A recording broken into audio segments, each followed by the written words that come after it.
News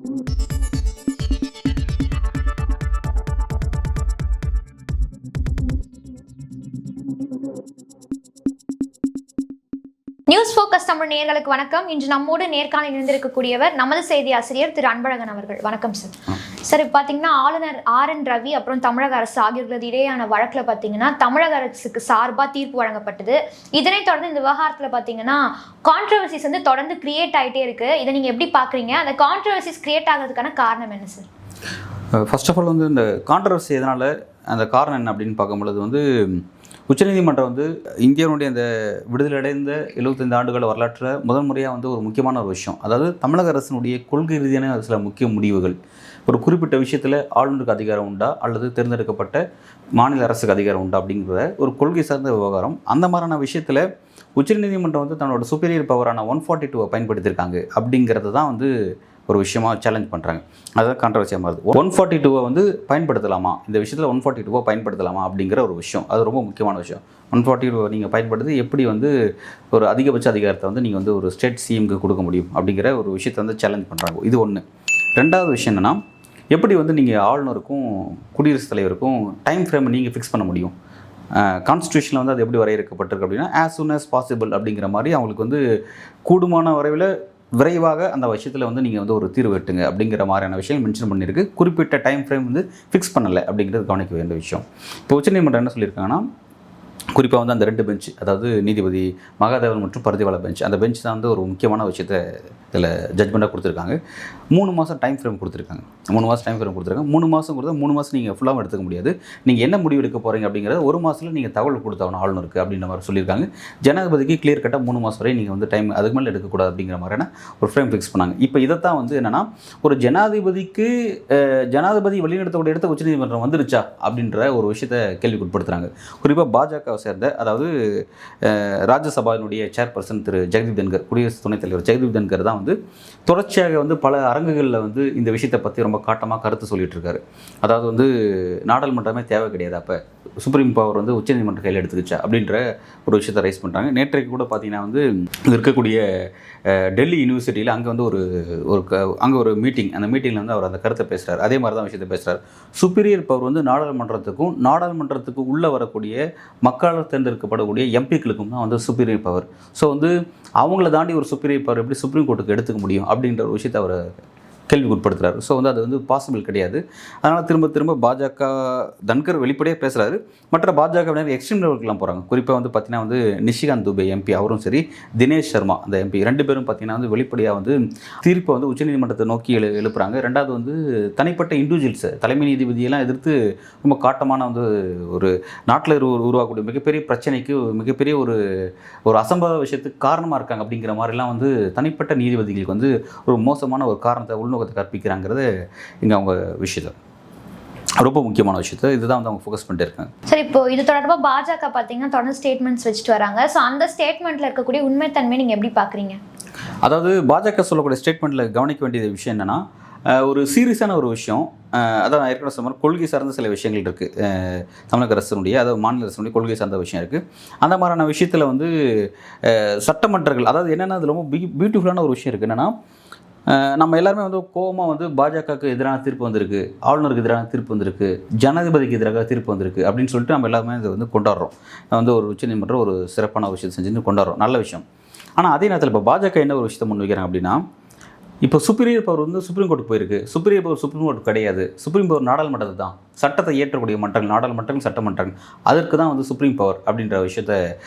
supreme கோர்ட்டோட தலையீடு எப்படி இருக்கணும் அப்படின்னா, ஒரு செக் அண்ட் பேலன்ஸ் சிஸ்டத்தில் ஒரு குறிப்பிட்ட விஷயத்தில் வந்து, அதாவது நாடாளுமன்றம் வந்து ஒரு சட்டத்தை ஏற்றுது, அந்த சட்டம் வந்து கான்ஸ்டியூஷனுக்கு எதிராக இருக்குது விஷயமா இருக்குது அப்படின்னா, இல்லை அந்த சட்டம் சரியான முறையில் பின்பற்றப்படலைன்னா, அப்போ அந்த செக் அண்ட் பேலன்ஸ் சிஸ்டமாக தான் வந்து சுப்ரீம் கோர்ட்டோட பவர் இருக்கணும். ஆனால் வந்து சுப்ரீம் கோர்ட்டே வந்து உயர்ந்தபட்ச அதிகாரமாக எப்படி வந்து கான்ஸ்டியூஷன் அத்தாரிட்டி, கான்ஸ்டியூஷனில் வந்து மேன்மை பொருந்திய ஒரு சில பதவி தான் வந்து ஆளுநர் பதவி, குடியரசுத் தலைவர் பதவிங்கிறது ஒரு மேன்மை பொருந்திய ஒரு பதவி.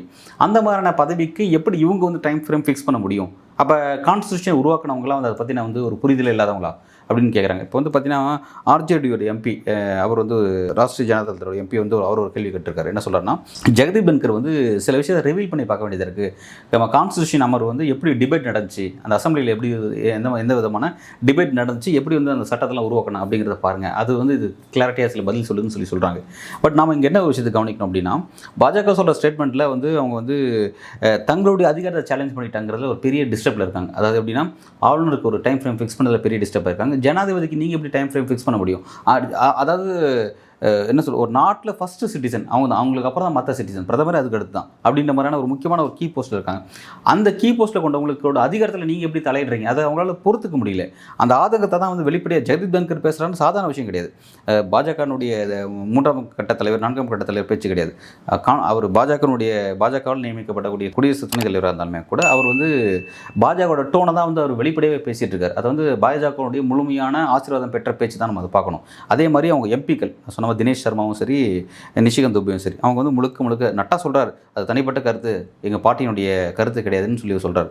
பட் சொன்னாலுமே கூட அவங்க மீது என்ன நடவடிக்கை எடுத்தாங்க, அந்த கருத்தை எப்படி ஒடுக்குனாங்க அப்படிங்கிறத பொறுத்து தான் வந்து அவங்க வந்து கட்சியினுடைய கருத்தாக அது வந்து தனிப்பட்ட கருத்தாங்கிறத பார்க்க முடியும். அந்த மாதிரி எந்த விஷயமும் இல்லை. ஸோ வந்து அது வெளிப்படையாக பாஜகவோட இன்ட்ரெஸ்ட்ன்றது நம்ம நல்லாவே தெரியும். மோடியுடைய அதிகாரத்தையும் பாஜகவுடைய இந்த சர்வ அதிகாரத்தையும் வந்து யாராவது சேலஞ்ச் பண்ணாங்கன்னா அவங்களால பொறுத்துக்கவே முடிய மாட்டேங்குது. பட் இந்த விஷயத்தில் வந்து எப்படி இந்த தனிப்பட்ட அந்த 2 நீதிபதிகள் வந்து எக்ஸ்ட்ரீம் லெவலுக்கு நகர்ந்தாங்கிறது ரொம்ப ஆச்சரியமான விஷயம். 142 பயன்படுத்துனதுங்கிறது தான் ரொம்ப சென்சிட்டிவான விஷயம். இப்போ அது எப்படி அந்த கருத்தை பார்க்க வேண்டியது இருக்குன்னா, இன்றைக்கி நம்ம ஏற்கனவே சொன்ன மாதிரி பாஜக எல்லா விதமான ஒரு ஜனநாயக ஸ்பேஸ் எல்லாத்தையும் அடைச்சிட்டு எல்லா விதமான உரிமையிலும் மறுக்கக்கூடிய ஒரு இடத்துக்கு ஒரு எக்ஸ்ட்ரீம் லெவலுக்கு மாற்றுக்கிறதே இருக்கக்கூடாதுன்னு நினைக்கிற அளவுக்கு அவங்க நகர்ந்து போயிருக்காங்க. அப்படி இருக்கும்போது அவங்களோட அதிகாரத்தை குறுக்கிடுற மாதிரி இந்த உச்சநீதிமன்றம் உள்ள வந்திருக்கு. இதனால் பெரிய அளவில் டிஸ்டர்ப் ஆயிருக்காங்க. நம்ம வந்து உண்மையிலே நம்ம பார்க்க வேண்டியதுன்னா, பாஜகவுக்கு கடிவாளம் போடுறது சரியான விஷயம் தான். பாஜகவுடைய இந்த மாதிரியான விஷயத்துக்கு நீதிமன்றம் உள்ளே இறங்கி, ஏன்னா கடந்த 10 ஆண்டுகளில் இந்த மாதிரியான ஒரு காட்டமான தீர்ப்புகள் பெரிய அளவில் வரல, பாஜக எதிராக வரல அப்படின்னு சொல்லி நம்ம ஆதங்கப்பட்டு இருந்தோம். அதை பற்றிலாம் கூட சீரியஸாக டிஸ்கஸ் பண்ணோம். ஏன்னா வந்து ஆர்டிகல் 370 விஷயத்தில் வந்து பாஜகவுக்கு வந்து ஒரு பாசிட்டிவான சைன்ஸ் கிடைச்சிச்சு. மோடி வந்து பெருமையாக பேசினார். அதே மாதிரி பார்த்தீங்கன்னா வந்து ராமர் கோவில் விஷயத்தில் அவங்களுக்கு கிடைச்ச அந்த தீர்ப்புங்கிறது வரலாற்று முக்கியத்துவம் வாய்ந்த ஒரு தீர்ப்பு. ரொம்ப பெரிய அளவு அதை கொண்டாடினாங்க. அந்த மாதிரியான சில தீர்ப்புலாம் வந்துச்சு. பட் அவங்களுக்கு எதிரான அந்த தீர்ப்புகள் பார்த்தா ரொம்ப சில தீர்ப்புகள் தான். குறிப்பாக வந்து பார்த்தீங்கன்னா வந்து எலக்ட்ரல் பாண்டு, தேர்தல் பத்திரம் மூலமாக வந்து நடந்த மிகப்பெரிய ஊழல் அப்படின்ற மாதிரி அந்த விஷயத்துக்கு வந்து பார்த்தீங்கன்னா ஒரு பெரிய நெருக்கடி எதிர்கொண்டாங்க. சீஃப் ஜஸ்டிஸ் சந்திரசூட் அவர்கள், முன்னாள் தலைமை நீதிபதி, அவருடைய பெஞ்ச் தான் அதை விசாரிச்சது. பட் அதில் பார்த்தீங்கன்னா அவங்களுக்கு வந்து பெரிய நெருக்கடி இருக்க மாதிரி சொன்னாங்க. பாஜக இனிமேல் வந்து எதுவும் பண்ண முடியாது, மோடிக்கு நெருக்கடிலாம் சொன்னாங்க. But end of the result பார்த்தீங்கன்னா அது சில விஷயம் நெருக்கடி இருந்தாலும் கூட அதை டேக் ஓவர் பண்ணி வந்துட்டாங்க, அடுத்த கட்டத்தை வந்துட்டாங்க. அது பெரிய அளவில் பாஜகவோட அரசியலை எந்த விதத்திலையும் பாதிப்பு ஏற்படுத்தலைங்கிறது கவனிக்கிறோம். இந்த மாதிரி வந்து பார்த்திங்கன்னா வந்து பெரிய அளவில் பாஜகவுக்கு எதிரான தீர்ப்புகள் இல்லை அப்படின்ற மாதிரி அதை பேசிகிட்டு இருந்தாங்க. ரொம்ப அது வந்து இந்த ஆளுநரோட இந்த அட்ராசிட்டி இருக்குது பார்த்தீங்களா, அது வெளிப்படையாக அது அட்ராசிட்டி தான் நம்ம சொல்ல முடியும். வந்து அது மோடியோட இந்த கடைசி அந்த லாஸ்ட் டென்யூர் இருக்குல்ல, 2019 to 24 இந்த பீரியடில் பார்த்தீங்கன்னா வந்து அவர் வந்து ஆளுநருக்கு மூலமாக, அதாவது எகெயின் பேக், அதாவது 283 பிறகு வந்து 303 செகண்ட் டைம் ஒரு மெஜாரிட்டி, இண்டிவிஜுவல் மெஜாரிட்டி கிடைச்சதுக்கப்புறம் என்டிஏ அலைன்ஸ், அது என்டிஏ கூட்டணி இல்லாமல் பாஜக ஆட்சியாக அது மாறிடுச்சு. ஏன்னா தனிப்பட்ட பெரும்பான்மை அவங்களுக்கு கிடச்சிருச்சு. ஸோ அப்படி இருக்கும்போது மோடிக்கு வந்து என்னென்னா ஒரு தலைகால புரியாத அளவில் ரொம்ப எக்ஸ்ட்ரீம் லெவலுக்கு போனார். அமித்ஷா அவர்கள் வந்து சொன்னார், என்ன சொன்னார்னா, பல கட்சி ஜனநாயகம் இந்தியாவுக்கு தேவையா அப்படின்னு சொல்லிட்டு 2019 ரிசல்ட் வந்த புதுசில் வந்து அமித்ஷா பேசினாங்க. ஆனால் அதுக்கு அடுத்த எலெக்ஷனில் வந்து பெரிய நெருக்கடி விழுந்துருச்சு. அவங்களுக்கு ஆட்சி அமைக்க முடியல. என்டிஏ அலைன்ஸ் தான், ப்ராப்பரான என்டிஏ அலைன்ஸ் மூலமாக ஆட்சி அமைக்கிறாங்க. அந்த மாதிரி நெருக்கடி உருவாச்சுன்னு வைங்களேன். எதுக்கு சொல்ல வந்தேன்னா, அந்த மாதிரியான பீரியடில் 2019 24 வரையும் ஆளுநர் மூலமாக ஒரு பேரல் கவர்மெண்ட் அவங்க எந்த அளவுக்கு ரன் பண்ணாங்க அப்படிங்கிறது நாடுறிஞ்ச விஷயம். ஸோ வந்து அந்த மாதிரி நேரத்தில் வந்து இந்த மாதிரியான தீர்ப்புகள் அந்த பீரியடில் வெளியே வரல. 2019 24 காலகட்டத்தில் இதே ஆளுநருக்கு எதிராக பல மாநிலங்கள் உச்சநீதிமன்றத்தில் வழக்கு தொடுத்திருக்காங்க. அப்போல்லாம் இந்த மாதிரியான காட்டமான தீர்ப்புகள் வரல. ஃபஸ்ட் டைம் இதுதான் வந்து ரொம்ப கவனிக்கத்தக்க ஒரு தீர்ப்பை நம்ம பார்க்குறோம். இந்த அளவுக்கு காட்டமான தீர்ப்பு அப்படிங்கிறதுனால அது எல்லாருமே வந்து ஒரு அதாவது அந்த தீர்ப்பு எல்லாருமே வந்து ரொம்ப விசித்திரமாகவும் ரொம்ப ஆச்சரியமாகவும் ரொம்ப ஒரு வரலாற்றில் எழுத வேண்டிய ஒரு பொன்னெழுத்துக்களால் எழுத வேண்டிய தீர்ப்பு அப்படிங்கிற மாதிரி பார்க்குறாங்க. பட் அதில் வந்து அப்படி அதை உயர்ந்தது பட்சமாக அதை பார்க்க அதே நேரத்தில் அதில் சில பிரச்சனைகள் இருக்குது அப்படிங்கிறது கவனிக்க வேண்டியதாக இருக்குது. காரணம் என்ன அப்படின்னா, இன்றைக்கி மோடி நமக்கு பிரச்சனையே இருக்காரு அப்படின்றதுனால இன்றைக்கி அந்த விஷயம் ஓகே நமக்கு ஒரு பாசிட்டிவ் தெரியுது. நாளைக்கு ஒரு வெல்ஃபேர் கவர்மெண்ட்டாக உருவாகுது, ஒரு கூட்டணி ஆட்சி, ஒரு உண்மையான ஒரு கூட்டணி ஆட்சி, மக்கள் நலன் சார்ந்த ஒரு ஆட்சி நாளைக்கு சென்ட்ரல் அமைதுன்னு வைங்களேன். நாளைக்கு அந்த அரசு, நாளைக்கு ஒரு கவர்மெண்ட்டை, நாளைக்கு அந்த அரசு வந்து ஒரு நபரை ஃபிக்ஸ் பண்ணுவாங்க. யார், ஆளுநராவோ அல்லது வந்து ஒரு ஜனாதிபதியோ ஃபிக்ஸ் பண்ணும்போது, தேர்ந்தெடுக்கப்படும் போது நாளைக்கு அவங்களுக்கும் இது பொருந்தும் அப்படின்னும் போது தான் வந்து இந்த இடத்துல வந்து பார்க்க வேண்டியதாக இருக்குது. அப்போ தான் என்னென்னா எப்படி வந்து சுப்பீரியர் பவர், ஏன்னா இதில் என்னென்னா நிறைய பேர் இப்படி ஒரு வாதத்தை முன் வைக்கிறாங்க, பாஜகவினர் இப்படி ஒரு வாதத்தை முன் வைக்கிறாங்க.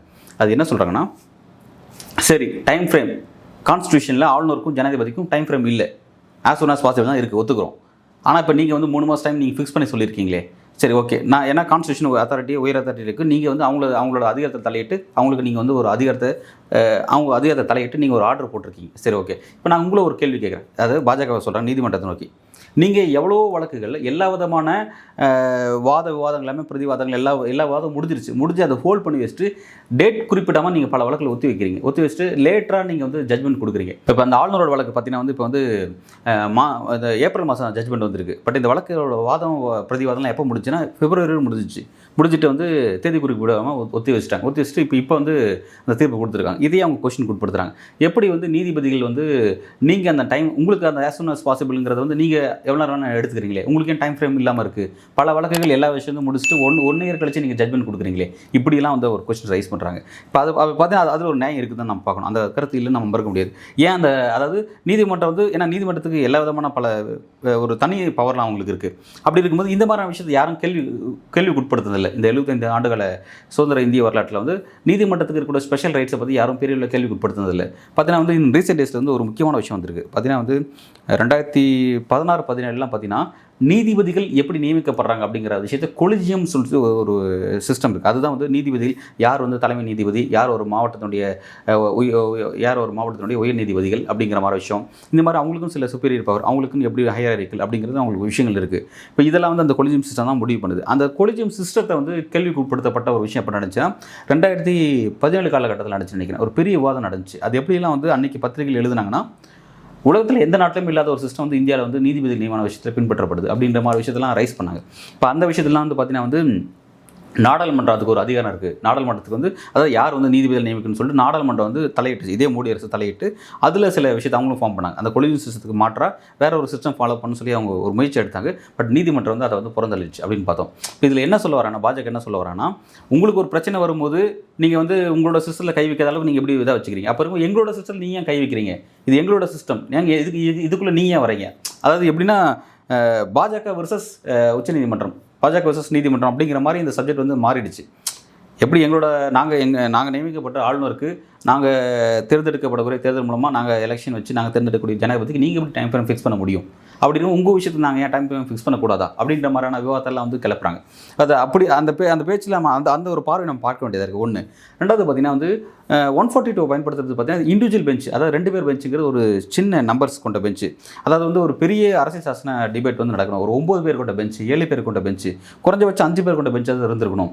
நான் மாற்று கருத்துக்கள் வந்து என்னென்ன 5 பேருக்கும்போது வந்து பலருக்கும் பல மாற்று கருத்து இருக்கும். அதெல்லாத்தையும் கூட அந்த குறிப்பிட்ட ஒரு விஷயத்தில் இடம்பெற செய்யணும்.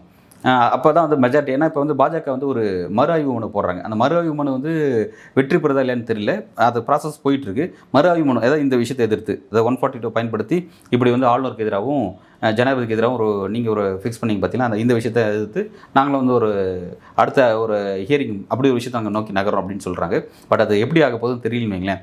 பட் அந்த ஒரு ரெமெடி இருக்குது அவங்களுக்கு. அவங்க என்ன சேலஞ்ச் பண்ணுறாங்கன்னா 2 பேர் கொண்ட பெஞ்ச் எப்படி எல்லாரும் நீங்களே முடிவு பண்ணிடலாம் அந்த சுப்ரீம் பவரை அப்படின்ற ஒரு கேள்வியை ரைஸ் பண்ணுறாங்க. அதே மாதிரி பார்த்தீங்கன்னா வந்து அதான் மேஜர் ஆஃப் பெஞ்சஸ் அதை விசாரிக்கணும் அப்படின்னு சொல்கிறாங்க. சார், இந்த விவகாரத்தில் பார்க்கும்போது பாஜக சொல்கிற விஷயம் என்னன்னா, நாடாளுமன்றத்துக்கு தான் அத்தாரிட்டி இருக்குது அப்படின்ற மாதிரி சொல்கிறாங்க. உண்மையிலே நாடாளுமன்றத்தில் இருக்கக்கூடிய எம்பிகளுக்கு அத்தாரிட்டி இருக்கா, இல்லை உச்சநீதிமன்றத்துக்கு தான் அத்தாரிட்டி இருக்கா சார்? அதான் ஏற்கனவே சொன்ன மாதிரி வந்து இப்போ இந்திய அரசியலுடைய அந்த செட்டப் எப்படி இருக்குது அப்படின்னா வந்து லெஜிஸ்லேட்டிவ் பாடிங்கும்போது சட்டமன்றம், நாடாளுமன்றம், சட்டத்தை இயற்றக்கூடிய மன்றங்கள், இது ரெண்டுமே மாநில அளவில் சட்டமன்றங்கள், இந்திய அளவில் நாடாளுமன்றங்கள் அப்படின்ற மாதிரியான சட்டத்தை இயற்றக்கூடிய மன்றங்கள். அந்த சட்டத்தை இயற்றக்கூடிய அந்த மன்றங்கள் இயற்றக்கூடிய சட்டத்தை மக்கள்கிட்ட கொண்டு போய் சேர்க்கக்கூடியதான் வந்து எக்ஸிக்யூட்டிவ் பாடி. இங்கே இருக்கக்கூடிய நிர்வாக ஸ்ட்ரக்சர்ஸு இது இப்படி இருக்குது. இப்போ இந்த சட்டம் இயற்றக்கூடிய சட்டமன்றங்கள், அதை நிறைவேற்றக்கூடிய நிர்வாக மன்றங்கள், இந்த ரெண்டுத்துக்குமான எது பிரச்சனைகள், செக் அண்ட் பேலன்ஸ் பிரச்சனை இருக்கும்போது அதை வந்து நீதிமன்றங்கள் தலையிடுற மாதிரியான நீதிமன்றம்ன்ற ஒரு விஷயம் இருக்கும். இப்போ இந்த மாதிரி மூணு பாடி இருக்குது. 4வது பாடியை தான் மீடியா சொல்லுவாங்க. ஊடகம் வந்து 4வது தூண் அப்படின்னு சொல்லுவாங்க. இது 3 தான் முக்கிய தூண், இந்தியாவுடைய தூண் அப்படின்னு சொல்லுவாங்க. இப்போ இங்கே என்னென்னா, இது யாருக்கு அதிகாரம், நாடாளுமன்றத்துக்கா அல்லது நீதிமன்றத்துக்கா அல்லது நாடாளுமன்றத்துக்கா நிர்வாகத்துக்கா, இந்த மாதிரி டிபேட்றதெல்லாம் தாண்டி இந்த 3 தூண்களும் நான் சொன்ன மாதிரி வந்து மன்றங்கள், நாடாளுமன்றம், பிறகு இங்கே நீதிமன்றம், பிறகு வந்து நிர்வாக மன்றங்கள், இந்த 3 மன்றங்களுமே சரி, இதெல்லாம் எதன் அடிப்படையில் இயங்குதுன்னு பார்க்கும்போது அது இந்திய அரசியலமைப்பு சட்டத்தின் அடிப்படையில் இயங்குது. அப்போ கான்ஸ்டியூஷன் தான் ஹையர் அத்தாரிட்டி, அதுதான் வந்து கூடுதலான பவர். இதை தான் வந்து இப்போ பலரும் கூட இந்த விஷயத்தை குறிப்பிட்டு கபில் சிபில்லாம் பார்த்தீங்கன்னா கூட வந்து சீனியர் அட்வொகேட் முன்னாள் அமைச்சர் வந்து அவர் தான் குறிப்பிட்டிருக்காரு.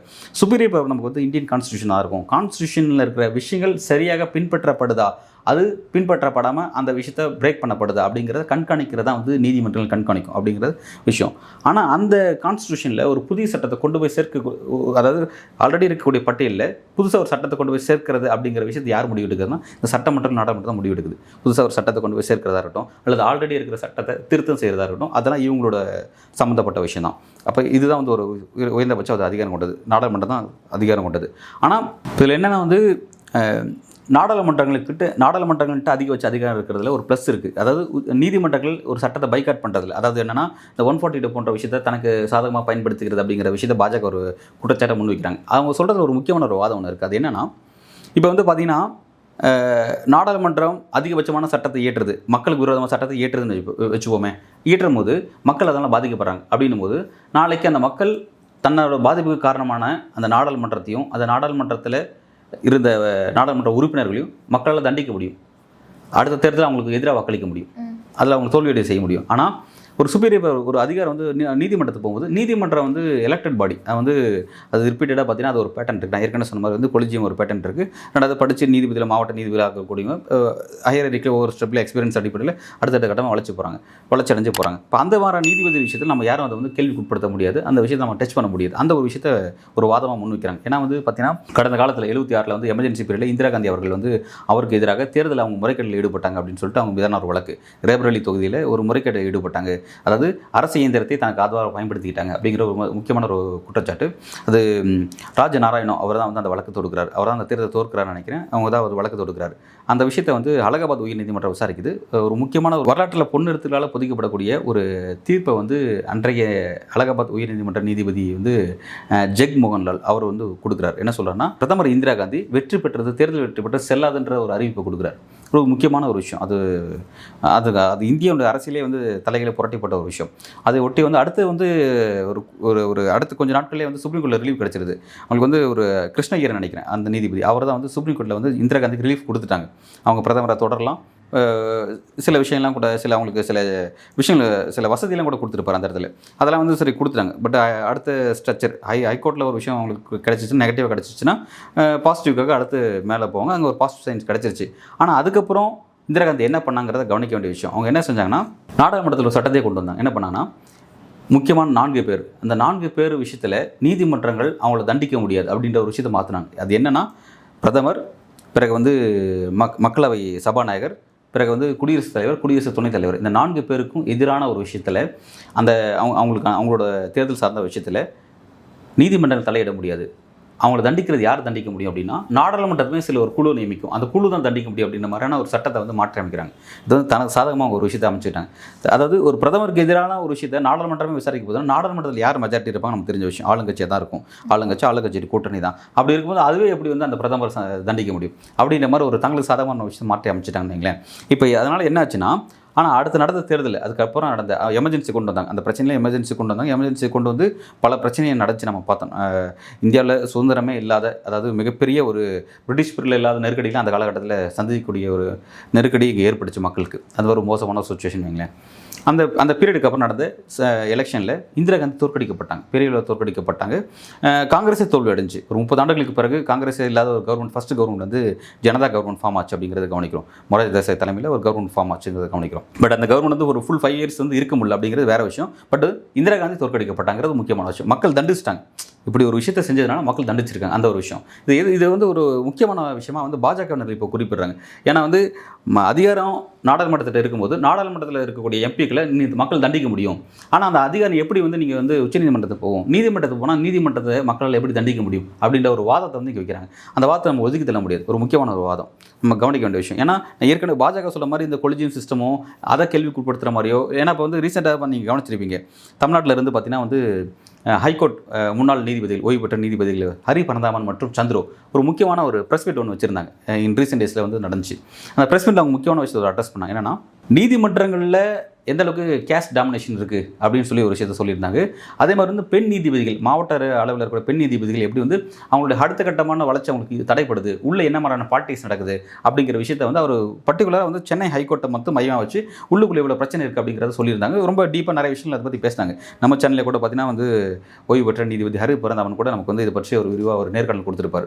ஒரு முக்கியமான விஷயத்தை அவங்க வந்து செஞ்சாங்க. இப்போ எதுக்கு சொல்ல வர அப்படின்னா, நீதித்துறையில் சில பிரச்சனை இருக்குது, ஆனால் அதை வந்து கேள்விக்கு உட்படுத்த முடியாது, அதை சரி பண்ண முடியாது. அது வந்து பார்த்தீங்கன்னா அது ஒரு இண்டிபெண்டன்ட் பாடியாக இருக்கும். இப்போ அதைத்தான் பாஜக கேள்விக்கு உட்படுத்துறாங்க. எப்படி வந்து நீங்கள் வந்து ஆளுநருக்கு டைம் ஃப்ரேம் ஃபிக்ஸ் பண்ணுறீங்களோ அந்த மாதிரி நீதிபதி உங்களுக்கு ஏன் டைம் ஃப்ரேம் இல்லை அப்படின்ற கேள்வி ரைஸ் பண்ணுறாங்க. ரெண்டாவது வந்து மற்ற விஷயத்தையும் அவங்க கொஸ்டின் ரைஸ் பண்ணுறாங்க.